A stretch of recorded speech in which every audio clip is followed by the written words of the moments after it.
जय हो माता पिता की। जय हो माता पिता की।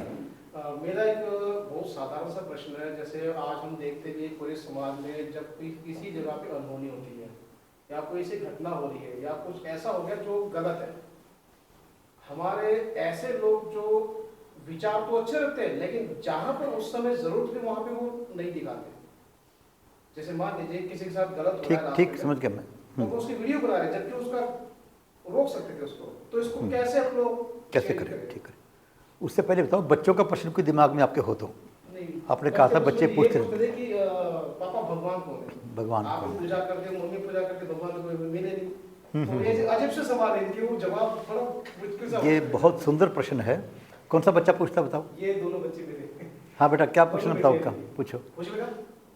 कि भगवान कौन है और हम यहाँ पे कैसे आए हैं? भगवान के द्वारा आए हैं कि या फिर हम अपने आप ही आए हैं? मतलब कैसे आए हैं हम यहाँ पे? बहुत बढ़िया, बहुत बढ़िया, गुड, बहुत बढ़िया।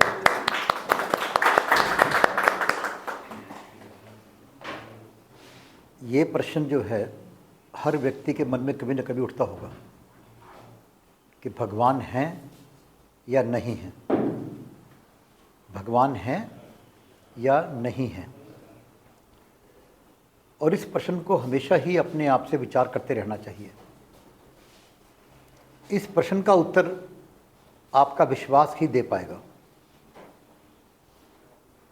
आपका जो विश्वास है आपका वही दे पाएगा। आइए नंदकिशोर जी, आ गए। मैं आपकी वेट कर रहा था, आपने कहा भी थोड़ा लेट हो जाएंगे, तो आइए जरा कुर्सियाँ लगा दो। आइए विजय जी, आइए।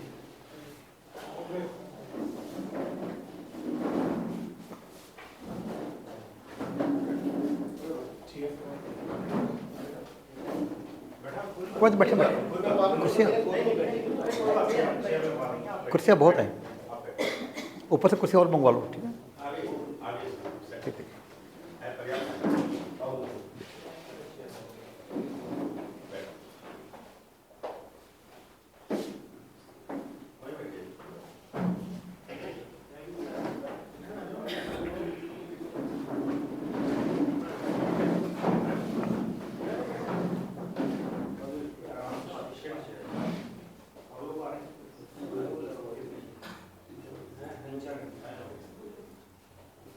सबसे पहले तो आप सबको मेरा प्रणाम। आप सबके भीतर बैठे हुए परम पिता परमात्मा को मेरा प्रणाम। बिटिया ने एक प्रश्न पूछा जो पहले अपने पापा से पूछती रहती है कि भगवान कौन है, भगवान है या नहीं है, हम कैसे आए हैं। बेटा, आप यहाँ पर आज आए हो, कौन लेकर आए आपको? यहाँ क्यों लेकर आए आपको? क्योंकि यहाँ पे मतलब अच्छी बात सुनने को मिलती है। कोई आपकी मर्जी थी इसमें? आपकी मर्जी भी थी। मम्मी पापा तो बहुत जगह जा सकते हैं, अच्छी बातें बहुत जगह मिलती हैं, यहीं क्यों लेकर आए? कोई ना कोई कारण है। और हम आज मिले हैं आपस में। आपको मुझे पहले जानती नहीं थी, मैं आपको नहीं जानता था। किसने मिलवाया अपने को? दो ही बातें हैं। बैठो बेटा। या तो अचानक भी चलते चलते मिल गए, या भगवान कह रहा है कि आप जाओ वहाँ पर और वहाँ उनसे मिलना है आपको, और कोई कारण नहीं हो सकता। आप देखिए, आप जा रहे हैं सड़क के ऊपर और ढेर लगा हुआ है कूड़े का, कूड़े का ढेर लगा हुआ है।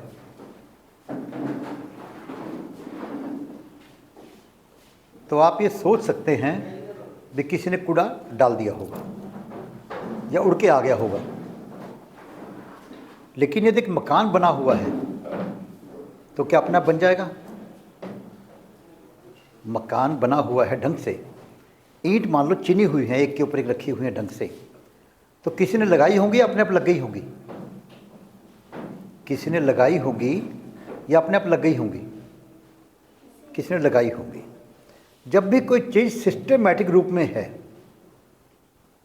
जब भी कोई चीज़ ढंग से रखी हुई है, तो निश्चित किसी ने रखा होगा उसको, किसी ने बनाया होगा। और जो अपने मानव का शरीर है, इससे ज़्यादा सिस्टमेटिक चीज़ दुनिया में कोई नहीं है। आप सांस लेती हो, सांस छोड़ती हो, कौन कर रहा है? क्या आप अपनी मर्जी से कर रही हो? क्या आप सांस को रोक सकती हो? क्या फेफड़े आपके जो काम करें उनको रोक सकती हो? आप खाना खाती हैं, वो खाना आपके पेट में जाता है, हजम होकर वो खून बनकर पूरे शरीर में फैलता है, जो वेस्ट है बाहर निकल जाता है। क्या ये काम आप कर रही हो? कौन कर रहा है? किसने बनाया ऐसा सुंदर सुंदर सिस्टम कि अपने आप सारे काम हो रहे हैं? किसने बनाया? जरूर कोई बनाने वाला होगा। उसे कोई प्रकृति कह देता है, कोई सुपर पावर कह देता है, कोई भगवान कह देता है। कोई ना कोई तो है, कोई ना कोई तो है। देखिए कितनी सुंदर बात भगवान के बनाने की बात देखेंगे आप। इंसान को जीने को क्या चाहिए? ऑक्सीजन। इंसान ऑक्सीजन के बिना नहीं रहता। पिछले दिनों जब कोरोना आया तो ऑक्सीजन की कमी के कारण बहुत लोग मारे गए। तो ऑक्सीजन हमें चाहिए और हम छोड़ते क्या हैं? Carbon dioxide. अब भगवान ने कहा कि प्रकृति के अंदर फिर तो बैलेंस नहीं रहेगा। भगवान ने वृक्ष बना दिए। वृक्ष क्या खाते हैं? Carbon dioxide. छोड़ते क्या हैं? ऑक्सीजन। कितना सुंदर काम कर दिया भगवान ने। कार्बन डाइऑक्साइड उनका भोजन है, ऑक्सीजन वो छोड़ते हैं। और ऑक्सीजन इंसानों का भोजन है और कार्बन डाइऑक्साइड वो छोड़ते हैं। ये सिस्टम किसने बना दिया? किसने कह दिया वृक्षों के अंदर कि तुम कार्बन डाइऑक्साइड खाओ और ऑक्सीजन छोड़ो? निश्चित कोई करने वाला है, जिसने कहा कि पूरी दुनिया के अंदर सामंजस्य बना रहे, ना ऑक्सीजन कम हो ना कार्बन डाइऑक्साइड ज़्यादा हो, सब लोग जी सके। ये सारा इतना सुंदर सिस्टम जो बनाया तो जरूर कोई ना कोई बनाने वाला होगा। कभी बीज से वृक्ष बनते देखा होगा आपने? छोटा सा बीज होता है, उससे वृक्ष बनता है। कौन बना देता है उसको? भगवान ने बीज के अंदर ऐसे गुण पैदा कर दिए कि यदि प्रॉपरली उसको बीजारोपण किया जाएगा तो उसका वृक्ष बन जाएगा और वो कई फल दे देगा। वो ये सारा सिस्टम बना हुआ है। अब सूरज पृथ्वी से कितनी दूर है? आकाश में सूरज लटक रहा है ना, वो नीचे तो नहीं गिरता। किसे टिका दिया वहाँ पर? चांद को देखते हैं रात को हम, चांद नीचे नहीं गिरता। किसने टांग खंबे लगा रखे हमने? कोई। जितने सालों पहले सूरज दूर था उतनी दूर आज है वो। जितने सालों पहले चंद्रमा दूर था हमारे से, उतना ही दूर आज है वो। सूरज ज़्यादा नज़दीक आ जाएगा तो हम गर्मी के कारण नहीं रह पाएंगे, ज़्यादा दूर चला जाएगा तो सर्दी के कारण नहीं रह पाएंगे। इतना सुंदर सिस्टम किसने बनाया? कोई तो है। उसको आप क्या कहोगी? भगवान कह दोगी उसको। कोई गॉड कह देगा, कोई अल्लाह कह देगा, कोई कह देगा नहीं हम नहीं मानते भगवान को, सुपर पावर है कोई। नाम जो मर्जी दे दो, पर कोई ना कोई है जिसने ये सारा सिस्टम इतने सुंदर बनवाया है। और वही सिस्टम है जो हमारे को मिलवाता है। शादी होती है, दो लोग जानते नहीं आपस के अंदर, लड़का कहीं और का, लड़की कहीं और की। किसी में प्रेम हो गया या माता पिता ने फिक्स कर दिया, कौन जानते हैं? एक दूसरे के लिए फिर वो जान देने को तैयार हो जाते हैं। किसने बुलवाया उनको? कोई सुपर पावर है, कोई सुपर पावर है। तो इसलिए बेटा आपके मन में स्पष्ट हो कि भगवान है या नहीं हुआ? भगवान है, भगवान है। ठीक है। अब भगवान को कैसे पाया जाए, कैसे देखा जाए, कैसे दिखाया जाए? क्योंकि ये विज्ञान जो है बिना देखे बिना समझे कोई बात को मानने को तैयार नहीं होता। तो आप मान लो एक क्लास पास करते हैं, 5वीं क्लास पढ़ते हैं आप, तो कितने दिनों में पास करते हैं? 1 साल के अंदर। जो बीए पास करता है वो 15 साल पढ़ता है तो बीए पास करता है। हम भगवान को पाना चाहते हैं, देखना चाहते हैं। क्या उसके लिए मेहनत नहीं करनी पड़ेगी? अपने को समय लगाना पड़ेगा ना। एक छोटी सी क्लास पास करने के लिए हमारे को 1 साल लगाना पड़ जाता है। डॉक्टर बनने को पता नहीं कितना समय लगाना पड़ जाता है। हम भगवान को जानना चाहते हैं, जिसने सबको बनाया। उसको हम जान सकते हैं, उसको हम देख सकते हैं, और उसका भी एक ढंग है, एक साधन है। उस साधन के द्वारा हम भगवान को अनुभव कर सकते हैं, देख सकते हैं, पा सकते हैं। और आप भगवान के बिना, जो भगवान के संत भेजे हुए संत हैं, कि उनके बारे में पढ़ो कि संतों ने कितने कितने काम कर दिए, संतों ने कैसे कैसे काम कर दिए। जो काम नहीं हो सकता था, संतों की कृपा से काम हो गए। वो तो भगवान के एक दूत हैं, तो भगवान कैसे होंगे।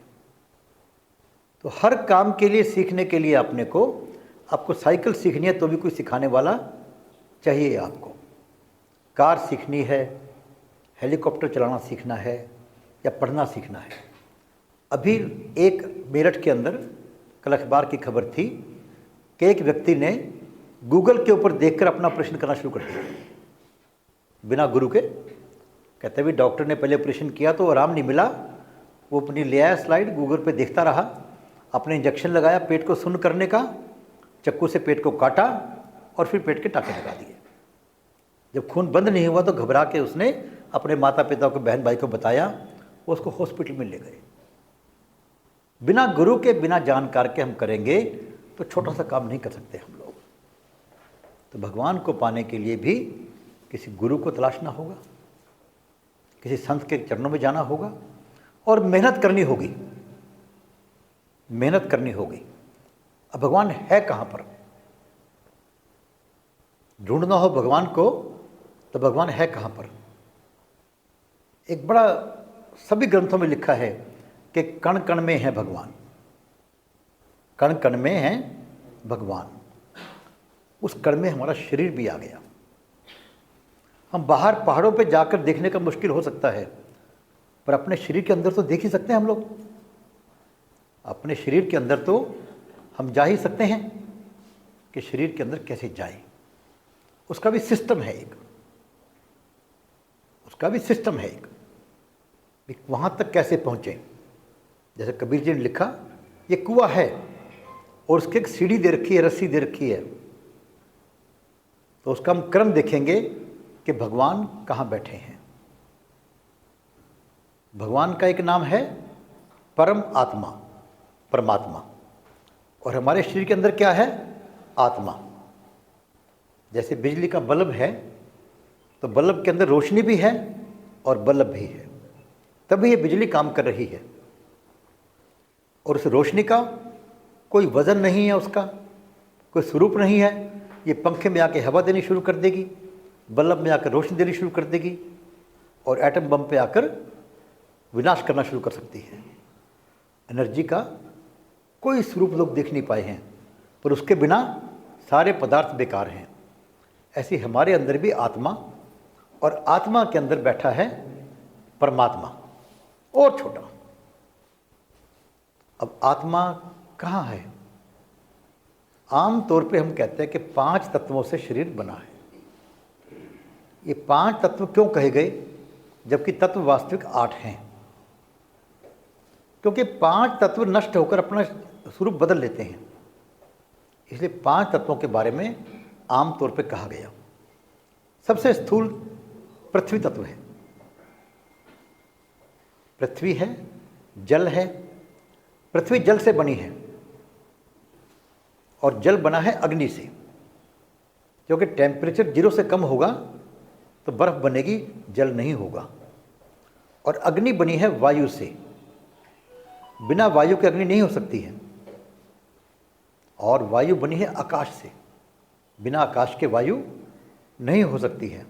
ये 5 तत्व आदमी जब चल जाता है, जब आदमी समाप्त हो जाता है, उसको हम किसी ढंग से दफनाते हैं या उसको दाग देते हैं, जलाते हैं, ये 5 तत्व वातावरण मिल जाते हैं। लेकिन आकाश के आगे छठा तत्व है शब्द, वो समाप्त नहीं होते। जो मैं बोल रहा हूँ ब्रह्मांड में विलीन हो गए शब्द ये, और कभी कोई कंप्यूटर वाला आए तो उसको पकड़ सकता है। जितने संत गए हैं, पहले विवेकानंद जी गए हैं, ये रामकृष्ण परमहंस हुए हैं, उनके शब्दों को आज भी पकड़ा जा सकता है। ब्रह्मांड के अंदर वो तैर रहे हैं। आकाश शब्द से बना है। शब्द किससे बना है, मन से बना है। अब बताइए मन को कहाँ खोजोगे आप, मन का वजन क्या है, रूप क्या है, रंग क्या है, कहाँ बैठा नहीं पता। वैज्ञानिक शब्द तक तो पहुँच गए, उन्होंने कह दिया कि इंसान के अंदर सबसे अधिक आकाश तत्व होता है, इसलिए बुद्धिमान है वो। जानवरों में 4 तत्व ज़्यादा होते हैं, आकाश तत्व कम होता है। कुछ में 1 तत्व, किसी में 2 तत्व होते हैं, लेकिन ये 5 तत्व देख लिए, छठा शब्द भी हमने सुन के जान लिया, इस मन को कैसे जानेंगे? सारे वैज्ञानिक हार गए इसके अंदर। अब यहाँ संतों का काम शुरू होता है। संत जो हैं महावैज्ञानिक हैं, वो बताते हैं कि मन कैसा है, मन क्या करता है। और मन के बाद आती है मैं। आप सब बैठे हैं, आप सब कह सकते हैं, सोच सकते होंगे कि मेरा हाथ अब उठा हुआ है, मैं अपने कुर्सी पर बैठा हूँ, मैं ये सोच रहा हूँ मन के द्वारा। ये मैं कौन है? कहाँ पर है ये? जिसका मन भी है, जिसके हाथ पैर छाती बाल सब कुछ है, कहाँ पर है मैं? वो अपने अंदर ही है, जिस मैं का सब कुछ है।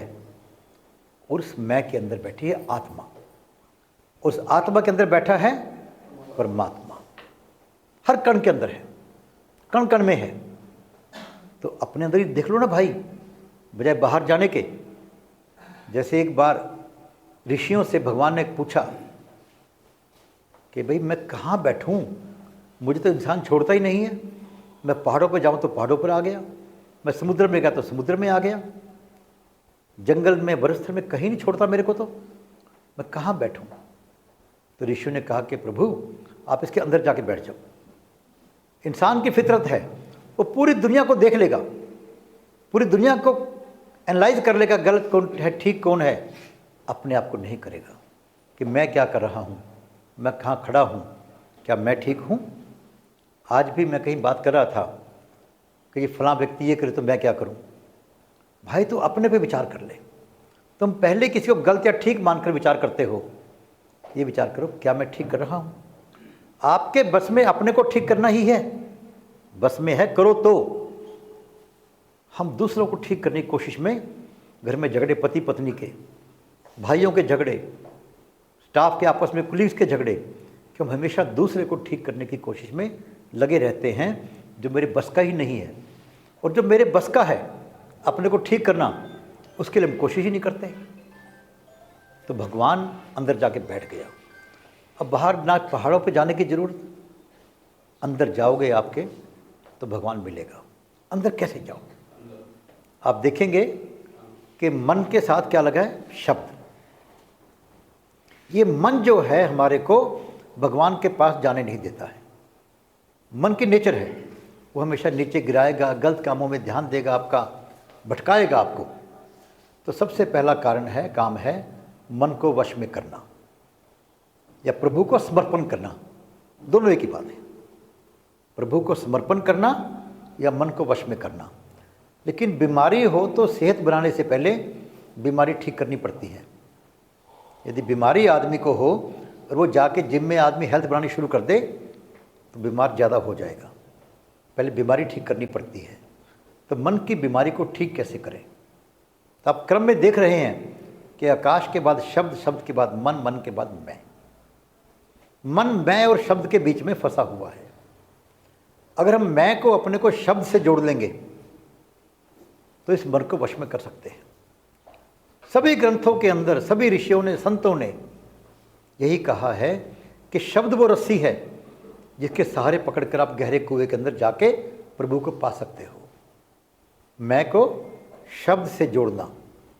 इसीलिए रामायण के अंदर जब नवधा भक्ति की बात हुई तो कहा कि सबसे सुंदर भक्ति जो वेदों में कही गई है वो है प्रभु के नाम का सिमरन करना। प्रभु के नाम का सिमरन करना। पर साथ में एक बात जोड़ दी उन्होंने, विश्वास सहित। विश्वास से करना, बिना विश्वास करोगे तो कुछ नहीं मिलेगा। आप मान लो यहाँ बैठे हैं, मेरी बात को सुन रहे हैं, सभी लोग कुछ ना कुछ अलग लेके जाएंगे। कोई कह सकता है क्या बेकार की बातें करें, हमें पता ही है ये बात। तो कोई कहता है बड़ी अच्छी बात लगी भाई। कोई आदमी यहाँ सो के टाइम पास कर लेगा अपना, नींद भी आ जाएगी। क्योंकि सत्संग में नींद जरूर आती है। क्यों आती है? कि ये कलयुग है, काल का देश है, और कलयुग काल कभी नहीं चाहेगा कि मेरी जो जनता है ये राम के नाम की तरफ जाए। राज है उसका। तो आप देख लीजिए, आपको नींद अगर नहीं आती हो घर के अंदर, आप राम का नाम लेना शुरू कर दो, माला फेरनी शुरू कर दो, तो माला पूरी नहीं होगी, नींद पहले आ जाएगी आपको। घर के अंदर आपको नींद आ रही है, आप फिल्म लगा दो पिक्चर देखने के लिए, नींद भाग जाएगी आपकी, पक्का भाग जाएगी। जो बच्चे कह रहे हैं कि बहुत नींद आ रही है, उनके लगाओ पिक्चर, और जो बच्चे कहते हैं कि नींद नहीं आती, लगा दो किसी संत की बात कोई वहाँ पर। ये कलयुग का प्रभाव है, काल का प्रभाव है। तो नाम जो सिमरन करेंगे हम लोग विश्वास सहित करेंगे तो हम मन को काबू में कर सकते हैं। यानी हमने अपनी बीमारी को ठीक कर लिया। जब मन काबू में आ गया तो मैं के बाद तो आत्मा परमात्मा बैठे ही हैं भाई, परमात्मा तो वहीं पर हैं। तो इसीलिए सभी संतों ने नाम सिमरन के ऊपर जोर दिया है। और इस कारण में इसमें एक कारण और भी है, बाकी सब भक्ति में कुछ ना कुछ करना पड़ता है, आपको कहीं ना कहीं जाना पड़ता है। जैसे कहते हैं भक्ति क्या है कि प्रभु के गुणों का वर्णन करना निस्वार्थ। अब कुछ करना पड़ेगा ना, बोलना पड़ेगा। एक और भक्ति है कि प्रभु के गुणों को सुनना प्रेम सहित, इसे सुनना पड़ेगा। नाम सिमरन तो करना ही कुछ नहीं। आप जब कुछ नहीं कर सकते, आपके मान लो कान कम काम करते हैं, आंखें कम काम करती हैं, आपको होश है, तो अंदर ही अंदर राम राम का नाम ले सकते हो, आप प्रभु का ध्यान कर सकते हो। अपनी जीभ भी तो नहीं हिलानी, कुछ भी तो नहीं करना। ये सबसे आसान काम है, लेकिन जितना आसान होता है उतना मुश्किल हो जाता है, क्योंकि ना हमारे को विश्वास आता और ना हम अपने आप पर विश्वास कर पाते। तो राम का नाम सिमरन करने से आप भगवान को देख सकते हैं, उनसे बातें कर सकते हैं। अगर आप शांति से आराम से बैठकर अपना भगवान का नाम सिमरन करते हो, आपके कोई प्रश्न हो, कोई समस्या हो, आप देखना उसका उत्तर मिलना शुरू हो जाएगा आपको। कहते हैं संतों को आकाशवाणी हुई, आकाशवाणी तो हर वक्त हो रही है, हम सुनने लायक तो बने। हर वक्त चल रही है वो, प्रभु की कृपा हर वक्त बरस रही है, और उसको ग्रहण करने लायक तो बने। तो नाम सिमरन से हम अपने आप को उस लायक बना सकते हैं कि हम भगवान के दर्शन कर सकें। अब छोटी सी बात पे ध्यान भटक जाता है अपना, ठीक है। तो भगवान के दर्शन कर सकें हम लोग, तो इसलिए हम सबको भगवान के नाम से जोड़ना चाहिए। तो फिर भगवान को पा सकते हैं, भगवान को देख सकते हैं, भगवान से बातें कर सकते हैं, और भगवान से जो चाहो वो करवा सकते हैं। क्योंकि भगवान भक्तों के बस में है। वो अपना कुछ नहीं ख्याल रखता कि मेरी इज्जत बेइज्जती क्या है। वो कहते हैं मेरे भक्तों की इज्जत होनी चाहिए। अभी दूसरा प्रश्न पूछा था आपने कि समाज के अंदर कोई गलत काम हो रहा हो तो हम लोग उस वक्त बोलते नहीं हैं, बाद में बात करते हैं। इसलिए श्री दिवालय संघ का अगर एक वाक्य कहना हो कि श्री दिवालय संघ क्या कर रहा है, क्या करने को कहता है कि हम शक्तिशाली बनेंगे, राक्षसी वृत्ति को समाप्त करेंगे। हमें शक्तिशाली बनकर राक्षसी वृत्ति को समाप्त करना है। यदि श्री दिवालय संघ का उद्देश्य एक वाक्य में कहना हो तो इसी काम को कर रहे हैं हम लोग। इस काम की कमी है। आज समाज के अंदर 4 गलत आदमी तो इकट्ठे हो सकते हैं, 2 अच्छे आदमी इकट्ठे मिलकर नहीं चलते, अहंकार बस। तो अपने समाज को शक्तिशाली बनाना है, और श्री दिवालय संघ का मूल उद्देश्य या मुख्य उद्देश्य यही है कि हम शक्तिशाली बने। क्यों बने? किसी को तंग करने के लिए नहीं। राक्षसों ने जब भी तपस्या की, शक्ति मांगी भगवान से, क्यों मांगी? वरदान क्या मांगा? कि मैं कभी ना मरूं, पूरी पृथ्वी पे मेरा राज हो। और संतों ने क्या मांगा?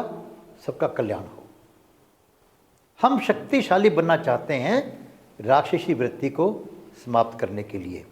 राक्षसी वृत्ति हमारे अंदर भी है, और राक्षसी वृत्ति समाज के अंदर भी व्याप्त है, दिखाई दे रही है हर पल के ऊपर। अखबार पढ़ लीजिए, ऐसी ऐसी खबरें देखने को मिलेंगी आपको लगेगा यार देश में समाज में क्या हो रहा है। तो उसको समाप्त करने के लिए शक्तिशाली बनना ही एकमात्र उपाय है, और कोई उपाय नहीं है। समझाने से राक्षसी मानते तो ना श्री राम को धनुष उठाना पड़ता, न कृष्ण भगवान को सुदर्शन चक्र का सहारा लेना पड़ता। तो हमारे को शक्तिशाली बनना है, और यही श्री दिवालय संघ का मूल उद्देश्य है। और शक्तिशाली कैसे बने? दो ही ढंग हैं इसके, आत्मबल और संगठन, दो ही ढंग है, आत्मबल और संगठन। आत्मबल किससे आता है? अभी बिटिया ने पूछा था, प्रश्नों पूछे उन्होंने प्रजापति जी ने कि संस्कार कैसे लाएं। आत्मबल संस्कारों से आता है। जिसके अंदर संस्कार होंगे उसका आत्मबल चरम सीमा पर होगा। वो किसी आगे झुकेगा नहीं, वो किसी से वो डरेगा नहीं, वो क्योंकि संस्कार हैं उसके अंदर। जैसे कि जो संत लोग हैं, मैंने एक बात पहले भी सुनाई थी, एक्चुअल बात है, और एक बात जो कहानी सुनी, पता नहीं ठीक है नहीं है, दोनों सुना रहा हूँ आपको, कि एक बाहर जंगल के अंदर एक संत जो है बैठे थे, आराम कर रहे थे। तो वहाँ के राजा को किसी ने कहा, बोलो क्या चाहिए आपको? संत कहते भाई मुझे कुछ नहीं चाहिए, बड़ी कृपया प्रभु की, बड़ी मौज है। कहता नहीं नहीं, मैं क्या बादशाह हूँ, मांगो, कुछ मांगना हो तो संत क्या कहते हैं कि जरा आगे से हट जा, धूप आने दे, यदि कुछ देना ही है तो करना जरूरी है। मात पिता की जय हो, जय हो मात पिता की जय हो, जय हो मात पिता की जय हो, मात पिता की। तो संत किससे डरता नहीं, कहता है कि धूप आने दे, बस इतना कर दे। इसी प्रकार एक एक्चुअल पिछले 15-20 साल पहले की बात बता रहा हूँ, हरियाणा की बात है। सोनीपत के पास एक गांव के अंदर एक संत रहते हैं। तो एक बार वहाँ के जो मुख्यमंत्री थे, किसी बात पे उन्होंने कहा कि उन संत को बोलो भी ऐसे ऐसे काम मत किया करें, समाज की जगाने की बात करते हैं। तो संत क्या कहते हैं, उनको भी मुख्यमंत्री जी को बोल दो कि हमारे से पंगा मत लें, जो हम कर सकते हैं वो नहीं कर सकते। वो संत क्या मैसेज दे रहे हैं उसको कि जाके कह देना। अब वो चीफ मिनिस्टर, बड़ा स्ट्रॉन्ग चीफ मिनिस्टर, नाम तो क्या लेंगे उनका, वो कहता है, सोचता है कि ये क्या कर देगा, मैं इतना बड़ा चीफ मिनिस्टर, बार उनका आश्रम थोड़ा बढ़ा हुआ था, 2 फुट, तोड़ सकता है वो। तो किसी मंच के ऊपर दोनों इकट्ठे हो गए, वो मुख्यमंत्री बैठे हैं और वो संत भी बैठे हैं। संत कहते हैं आज मैं जवाब दे रहा हूँ कि हम क्या कर सकते हैं और ये क्या नहीं कर सकते। कहता हम भीख मांग सकते हैं, ये नहीं मांग सकते। जय हो मात पिता की जय हो मात पिता की। कहता हमारा क्या बिगाड़ेगा, पूरा आश्रम भी तोड़ दिया, मैं जाके भीख मांग के रह लूँगा। कहता ये मांग के दिखाए। तो जो संस्कार जिसके अंदर है उसकी शक्ति का कोई मुकाबला नहीं होता। आत्मबल बढ़ जाता है और शक्तिशाली वही होता है जिसके अंदर आत्मबल होता है। तो श्री दिवालय संघ पहला काम कर रहा है, संस्कार के द्वारा आत्मबल बढ़ाना आपका। और उसके लिए क्या नारा दिया हमने, हम माता पिता की सेवा करेंगे, पति पत्नी व्रत का पालन करेंगे, बहन बेटी का सम्मान करेंगे। अरे आपको घर में पैसे भी चाहिए तो बहन बेटी को उपहार देना शुरू कर दो, भर भर के पैसे आ जाएंगे। करो शुरुआत से आप सब लोग, पत्नी का सम्मान करना शुरू करो, माता पिता की सेवा करना शुरू करो। मैं कोई पाठ पूजा की बात नहीं कर रहा हूँ, कहीं जाने की, कहीं तीर्थों पे पैसे की बात नहीं कर रहा हूँ। ये सिंपल काम आप घर में बैठे हुए कर सकते हैं, कर सकते हैं आप लोग, संस्कार आ जाएंगे। और संस्कृति के लिए हम सब में भगवान को देखते हैं।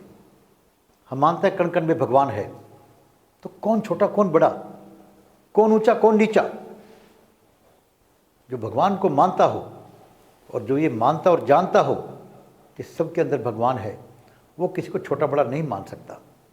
यदि मानता है तो भगवान के बारे में नहीं जानता वो। जय हो मात पिता की जय हो, जय हो मात पिता की जय हो, जय हो मात पिता की जय हो, मात पिता की। तो इसी को हमने बीज रूप के अंदर जय हो माता पिता की का एक बीज रूपी मंत्र दिया है, जिसको करेंगे आप। और हम आप लोग आज लोग क्यों नहीं कर पाते हम लोग इन कामों को, कारण क्या है? जैसे कि खाने पीने का बड़ा महत्व होता है, हम क्या खाते हैं और क्या नहीं खाते। कहते जैसा खाए अन्न वैसा हो जाए मन। अब अन्न का खाने का मतलब नॉन वेज और वेज से नहीं है, किस पैसे से बनाया गया, जिसने बनाया उसने पैसा कैसे कमाया, और जिसने खाना बनाया उसने किस भावना से बनाया। मतलब घर में माँ बहन बेटी खाना बना रही हैं और झगड़ा हो गया घर में, तो खाना ही बना रही हैं और साथ में कुड़ती भी जा रही हैं, उसका बेड़ा बह जाए या उसका ये हो जाए वो हो जाए। और कहाँ से हम प्रेम से कि प्रभु तेरी कृपा है, भजन गाते हुए खाना बना रहे हैं हम लोग। तो एक हरिद्वार के अंदर आर्य समाज के जो एक बड़े संत हुए हैं, उनका नाम मुझे याद नहीं आ रहा, हंसराज जी, संत हंसराज जी। तो वहाँ एक मौनी आश्रम है, वहाँ जाके ठहरे। तो वहाँ एक और पुरुष व्यक्ति ठहरे हुए थे, रह रहे थे वहाँ पर, और बहुत भगवान का नाम सिमरन किया करते। वो वानप्रस्थ की अवस्था में थे, वो घर से थोड़ा दूर इसलिए आ गए थे। तो एक दिन आकर वो हंसराज जी के चरणों में गिर पड़े कि प्रभु मैं लुट गया, मैं लुट गया, मैं लुट गया, बचाओ मेरे को, बचाओ बचाओ। बोले क्या हो गया भाई, तेरे पैसे गुम हो गए या किसी ने तेरे को कुछ कह दिया? कहते नहीं कहते। कहता मेरे को मेरा भगवान पे ध्यान लगता था, मुझे अंदर से रोशनी दिखती थी, वो आनंद नाद बजे दिन राती, मैं उसको एंजॉय करता था। अब कुछ दिन से, 2-4 दिन से मेरा ध्यान नहीं लग रहा है, बल्कि मेरे सपने में जब मैं ध्यान लगाता हूँ तो एक लाल रंग की साड़ी पहने एक लड़की सामने आ जाती है। मैं लुट गया, मैं लुट गया, मैं लुट गया। जिसको भगवान की पीड़ा की तरफ ध्यान होता है तो वो उसको सहन नहीं कर पाता, दूरी उससे। क्योंकि सबसे ज़्यादा आनंददायक चीज़ जो है वो प्रभु के नाम का सिमरन ही है। जिसने किया है वही जान सकता है उसको कि कितना आनंद है उसके अंदर। तो वो उन्होंने कहा भी तूने कोई ऐसा गलत काम किया हो आजकल में? कि नहीं किया महाराज, खाना पीना ही, कोई बाहर से कुछ खाया हो? कहा महाराज हम 1 दिन 2 दिन पहले बाज़ार में गए थे, भंडारा लगा हुआ था, भंडारा खाया था हमने। और उस दिन के बाद से ही मेरे विचारों में ये जो महिला की जो लाल साड़ी पहने हुए फ़ोटो आ रही है, मेरा ध्यान लग नहीं पा रहा। कहते पता करो भंडारा किसने लगाया था, कौन था वो, क्या पर्पस था भंडारे का। पता लगा कि जिस व्यक्ति ने भंडारा लगाया था बाहर से कहीं आया था, उसने अपनी जवान बेटी को 10,000 रुपये में एक बूढ़े को बेच दिया था और 2,000 रुपये उसे भंडारे में खर्च कर दिए थे। क्या तूने भंडारा खाया तो आज तेरे मन में विचार आने शुरू हो गई है। हम कौन सा खाना कहाँ खाते हैं पता नहीं होता। मैं कभी कहा करता हूँ कि भंडारा लगाओ, हम सब खाना शुरू करते हैं बिना जाने कि भंडारा क्यों लगा रहा है, क्या भीख दे रहा है, कि दान दे रहा है, या किसी उत्सव को मना रहा है, वो क्या कर रहा है वो, हमें पता भी नहीं होता। हम कैसी कैसी चीज़ खा रहे होते हैं और फिर हमारे मन विचार कहाँ जाएंगे। ये सच्ची घटना बता रहा हूँ आपको। मैं नाम दिया है महात्मा हंसराज जी का, और मौनी आश्रम के अंदर की बात है ये। तो जीवन के अंदर हम कुछ भी खाएं, विचार करें कि क्या मेरा खाना, मैं जो पैसा कमाया है वो किसी का पेट काट के तो नहीं कमाया, किसी को दुख देकर तो नहीं कमाया पैसे मैंने, कोई ऐसा काम तो नहीं किया जो चरित्र के गिर के काम हो। तो बच्चों को फिर शिक्षा कैसे देंगे आप वो खाना खिलाकर। तो इसलिए हम जो है खाना खाते हैं, और बहन बेटी जो खाना बनाती हैं उसका बहुत अंतर है। यदि मान लो घर के अंदर कोई क्लेश है, कोई बात नहीं मानते, गलत काम कर रहे हैं, ईमानदारी से भगवान का नाम सिमरन करते हुए खाना बनाइए, जो खाएगा उस पर असर होगा और बदलना शुरू हो जाएगा। पर आप अपनी ईमानदारी से खाना भगवान का नाम सिमरन करते हुए, ये प्रार्थना करते हुए बनाइए कि प्रभु कृपा कर इस खाने में ऐसी शक्ति भर दे कि उसको सद्बुद्धि आ जाए।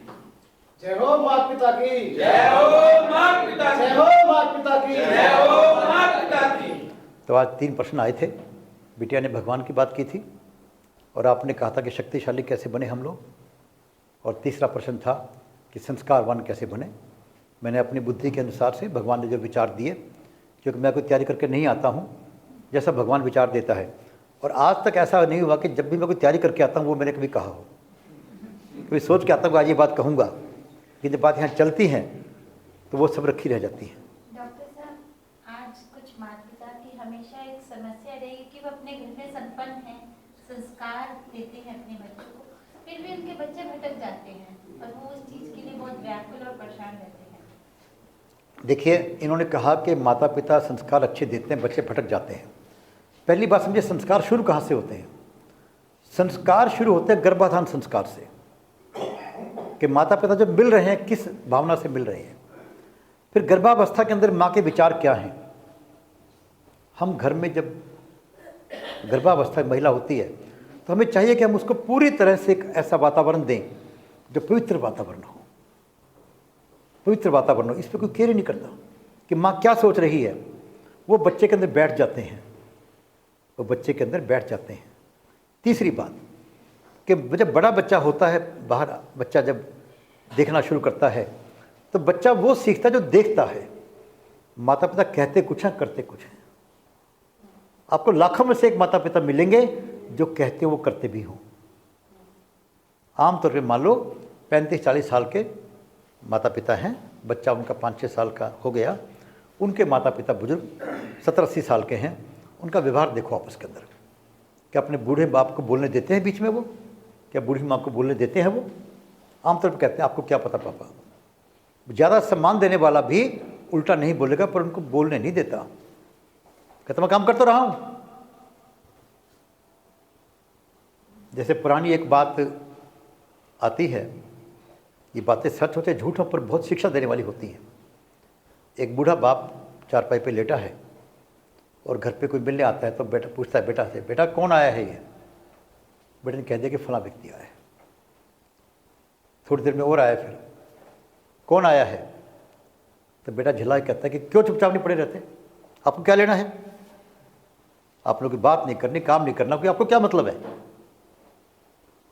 तो उसकी माँ कहती है कि बेटा जो छोटा था तुम, एक कौवा बैठा हुआ था, तो पूछता पापा ये कौन है? पापा ने कौवा। फिर पूछा ये कौन है? कहते तूने 50 बार पूछा, अगर 50 पर बिना झल्लाए तेरा अपन जवाब दिया होगा, इसे 2 बार ही पूछा इसने। तो हम बेटा जो चाहते हैं बच्चों को बनाना वैसा व्यवहार करें। कहेंगे कुछ, करेंगे कुछ, तो बात कैसे बनेगी? ऐसे ही मैंने एक बार अपने इसी सत्संग के अंदर पूछा था कि हम बच्चों को संस्कार देना चाहते हैं, ईमानदारी से विचार करें कि हमारे में संस्कार हैं। विचार करें अपने आप के अंदर, लगेगा नहीं अभी हमें भी संस्कारित होने की आवश्यकता है। बच्चे तो सीखने को तैयार हैं। अरे बच्चे गुरु के पैर छूने को तैयार हैं, गुरु तो मिले। आज गुरु नहीं मिलते, नौकर मिलते हैं। हमारी भांजी है, छोटे से कद की है, वो कोई पर्सनैलिटी नहीं है उसकी, नोएडा में स्कूल में पढ़ाती है, तो बड़े बड़े बच्चे उसके पैर छूते हैं, क्योंकि वो गुरु की तरह काम करती है, वो गुरु की तरह सिखाती है उनको। तो आज के बच्चे तो पैर छूने को तैयार हैं। हमारा चरित्र तो वैसा हो माता पिता का, गुरु का। तो श्री दिवालय संघ का जो काम है, बेसिक काम है कि हम सब अपने आप को शक्तिशाली बनाएं ताकि राक्षसी वृत्ति समाप्त हो सके, और ये प्रभु का काम है। तो श्री दिवालय संघ के द्वारा हम एक ही काम कर रहे हैं कि हम सबको राम के नाम से जोड़ें और राम के काम से जोड़ें। जय हो माता पिता की, जय हो माता की, जय हो माता पिता की, जय हो माता, जय हो माता पिता की, जय हो माता की। तो अपने ओर से आज भी कोई एक बैठक कर रहे थे रजनीकांत जी किसी काम के लिए, तो सबसे पहले कि हम कुछ समय इसके लिए लगाना शुरू करें। ये चाहते हैं कि ये काम ठीक है, हम चाहते हैं इस काम में कुछ हमें सहयोग करना चाहिए, तो आप एक समय हफ्ते में निकाल लो, कुछ भी आधा घंटा यहाँ आने के अलावा। जैसे कई लोग हमारे बंधु कहते हैं हम कुछ करना चाहते हैं, कोई पैसे का सहयोग, हमें कोई पैसा नहीं चाहिए। जिन लोगों को आप लेकर आते हैं वही पैसे का सहयोग होगा आपका, किराया भाड़ा तो खर्च होगा ही उनको भी, वही सहयोग बहुत है हमारे को आपका। और कुछ समय अपना लगाएंगे तो कम से कम पड़ोस में एक व्यक्ति को तो बता दें भाई जय हो माता पिता की करना शुरू करो। अपने मोबाइल के ऊपर जय हो माता पिता की धुन लगा लो। रजनीकांत जी बता देंगे या नितिन जी बता देंगे आपको, हमने धुन भी बना रखी है, जब फ़ोन करेंगे किसी को तो उनको जय हो माता पिता की धुन सुनाई देगी, कर सकते हैं आप। और ये नारा ऐसा है कि हर व्यक्ति के लिए, हर काल में, हर स्थान के लिए उपयुक्त है। तो मेरा आप सबसे यही निवेदन है और प्रभु से प्रार्थना कि हम सबको नेक कार्य करने की प्रेरणा दे और नेक कार्यों में सफलता दे।